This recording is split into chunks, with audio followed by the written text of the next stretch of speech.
The best memories I have is going to the NCAA Tournament as a sophomore, going to the NIT my senior year, getting a chance to play in the Maui Classic, and those memories, I think people still to this day come up to me and talk about, how fun it was. And the Ball State Cardinals have pulled off the upset. I think we had a nucleus of guys that had been together for quite some time, and we went in really thinking that we wanted to compete, and we wanted to show the world what Ball State basketball is all about and the hard work that we put into that. That experience is probably the #1 all-time best memory that I have within my Ball State career.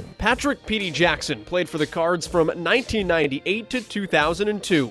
His teams making an appearance each in the NCAA and the NIT, and of course, the Wowie and Maui. Williams! It's all Cardinals right now.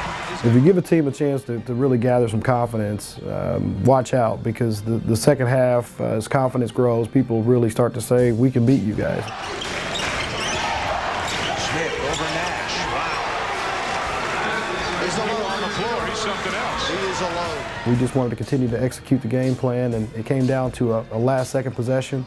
The play was not intended to work out the way it did, but it so happened that T. Smith was getting double-teamed and the clock was running down, and so I had an opportunity to beat Aaron Miles off the dribble and go in and score. And after that game, I think we all looked at each other to say, man, we're a pretty good team. Good enough not just to beat Kansas, but dominate UCLA. Even the neutral folks on our side of the court are applauding and standing for Tim Buckley's Cardinals.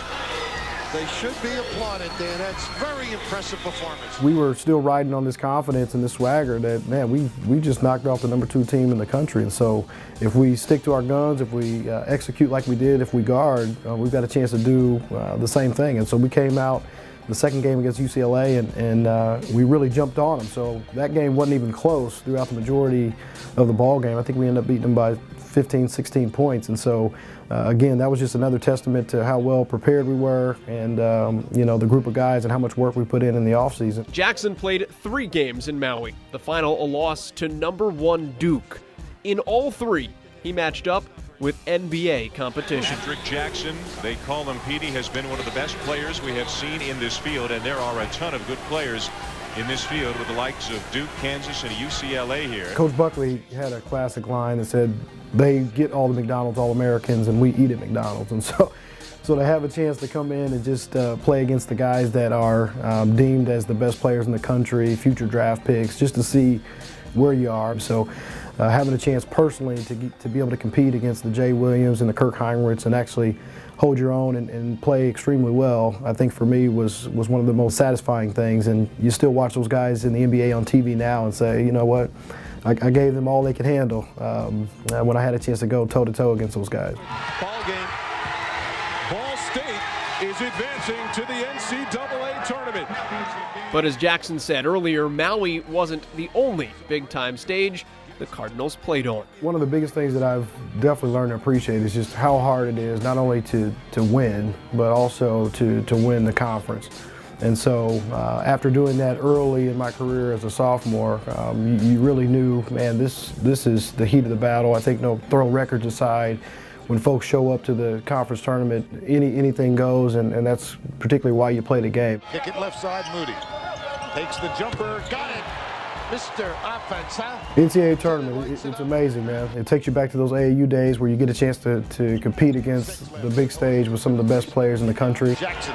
Yes! I think the nostalgia of just the showcase selection show and figuring out where you're going to go and who you're going to play, just the buzz around it is just electric. I remember it being a close game. I think, it showed us that we can play with those guys, and I think that was probably a reassuring factor for all of us to say we can compete. So it makes the future years even more exciting for you to know you're actually as good as what you think you are. Then, now, and in the future. I had a chance to talk to Coach Whitford at great length, and so I really believe in the direction of where he's headed. I love the recruitment of how he's getting players, local players within the area that I think are extremely talented. And so I'm pleased with the direction that we're going, and I'm looking forward to us getting back to that national acclaim where we're making the tournament consistently and actually beating some teams on the big stage as we did in years past.